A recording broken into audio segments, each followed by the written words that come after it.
Olá! Sabia que as ondas são uma das formas mais básicas de como a energia se move pelo universo? Pois é, elas estão por toda parte. Na luz que ilumina o nosso dia, no som que a gente escuta. Vamos entender direitinho como tudo isso funciona? Essa pergunta é ótima para a gente começar, porque à primeira vista parece que são coisas que não têm nada a ver uma com a outra, certo? Uma é o movimento da água, a outra é som viajando pelo ar e a terceira é luz vindo lá do espaço. Mas a física nos mostra que todas elas compartilham um princípio fundamental. E é justamente esse princípio que vamos desvendar agora.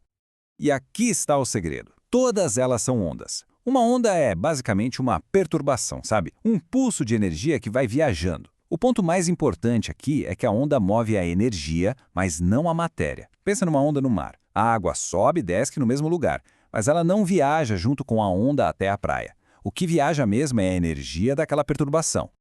Ok, então vamos mergulhar um pouco mais fundo nisso.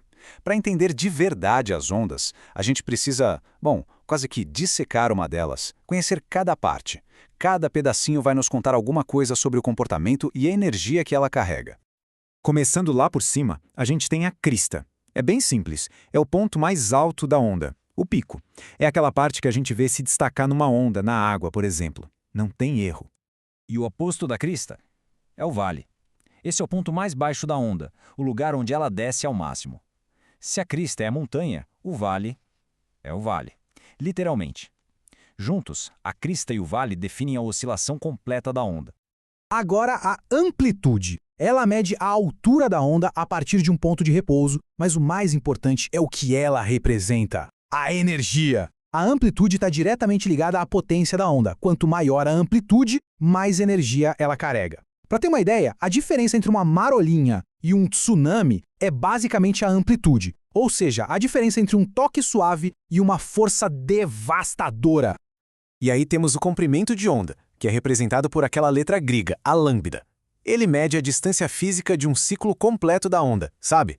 Pode ser de uma crista até a próxima, ou de um vale até o próximo. É basicamente o tamanho da onda no espaço. Bom, agora que a gente já conhece as partes de uma onda, vamos ver como elas se organizam em famílias diferentes, porque afinal, nem todas as ondas são iguais, e entender como elas são classificadas ajuda muito a prever como vão se comportar. A primeira grande divisão é pela natureza da onda. De um lado temos as ondas mecânicas, como o som, elas precisam de um meio material para viajar, ar, água, uma corda, qualquer coisa. Do outro lado, as ondas eletromagnéticas, como a luz. Essas são mais independentes, digamos. Elas conseguem viajar até no vácuo do espaço. É por isso que a luz do Sol chega até nós. Outro jeito de classificar é olhando para a direção da vibração. Dá para pensar em dois movimentos básicos. Um tipo empurra e puxa e outro sobe e desce. Nas ondas longitudinais, como o som, as partículas do meio vibram na mesma direção em que a onda se move, para frente e para trás.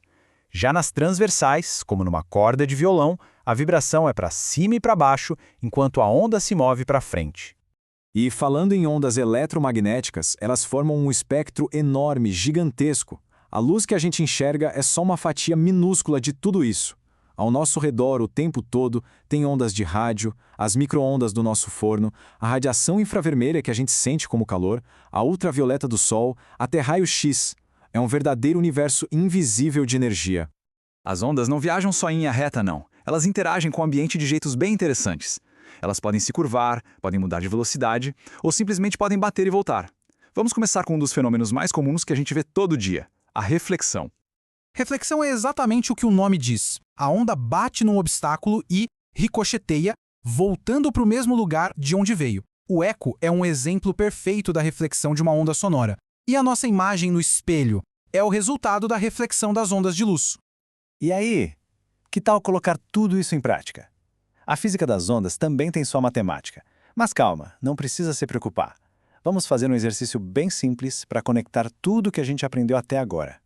Olha só o nosso desafio. A gente tem o comprimento da onda e a velocidade dela. A pergunta é, qual a frequência?